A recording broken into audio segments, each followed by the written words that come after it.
జనసేన దెబ్బకు టీడీపీ కోల్పోయిన స్థానాలు ఎన్నో.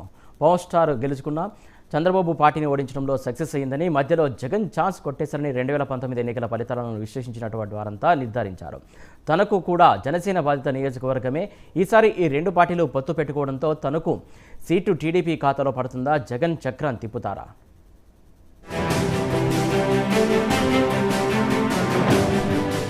జనసేన వల్ల టీడీపీ కోల్పోయిన స్థానాల్లో తనకు ఒకటి.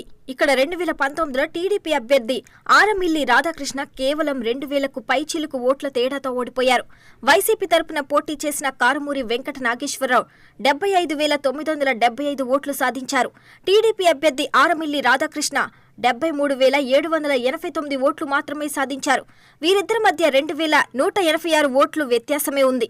అదే సందర్భంలో జనసేన తరపున పోటీ చేసిన పసుపులేటి వెంకట రామారావు ఏకంగా 31,961 ఓట్లు దండుకున్నారు. జనసేన అభ్యర్థి బరిలో లేకుంటే రాధాకృష్ణ ఖాయంగా గెలిచేవారనేది గణాంకాలను బట్టి తెలుస్తుంది.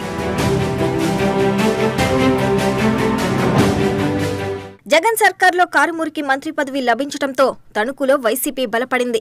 గ్రామ స్థాయిలో కేడర్ను బలోపేతం చేసుకున్నారు. అయితే మంత్రి పదవిని ఆసరా చేసుకుని కారుమూరి అక్రమాలకు పాల్పడ్డారని ఆరోపణలొచ్చాయి.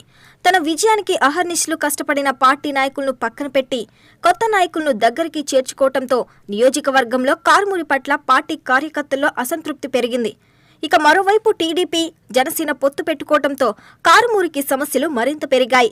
ఆయన ఏలూరు ఎంపీగా పోటీ చేస్తారన్న ప్రచారం కూడా జరుగుతుంది. టీడీపీ జనసేన పార్టీలు కలిసి పోటీ చేయాలని నిర్ణయించుకున్నా తనకు టికెట్ ఎవరికి లభిస్తుందో అనే విషయంపై సస్పెన్స్ వీడలేదు.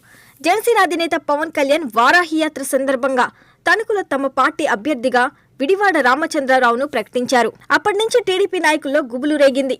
టీడీపీ అధినేత చంద్రబాబు నాయుడు జైలు నుంచి విడుదలైన సమయంలో ఆయనకు రామచంద్రరావు తణుకులో భారీ ఎత్తున స్వాగతం పలికారు. చంద్రబాబు కూడా రామచంద్రరావు భుజం తట్టి అభినందించడంతో తణుకు టికెట్ జనసేనకే అని ఆ పార్టీ కార్యకర్తలు ప్రచారం చేసుకుంటున్నారు.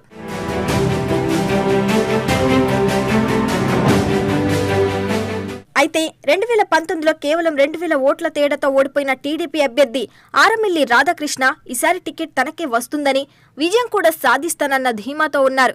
కారుమూరి అక్రమాలతో విసుగు చెందిన వైసీపీ నాయకులంతా తనతో టచ్లో ఉన్నారని, ఎన్నికల నాటికి తనకే మద్దతిస్తారని ఆశిస్తున్నారు. అక్రమార్జంతో ఆర్థికంగా బలపడిన కారుమూరిని ఎదుర్కోవటం రాధాకృష్ణకే సాధ్యమని టీడీపీ కార్యకర్తలు భావిస్తున్నారు. 2014లో ఎమ్మెల్యేగా గెలిచిన రాధాకృష్ణ అయితేనే తనకు సీటును నిలబెట్టుకునే అవకాశం 95% ఉందని టీడీపీ జనసేన శ్రేణులు అంచనా వేస్తున్నారు.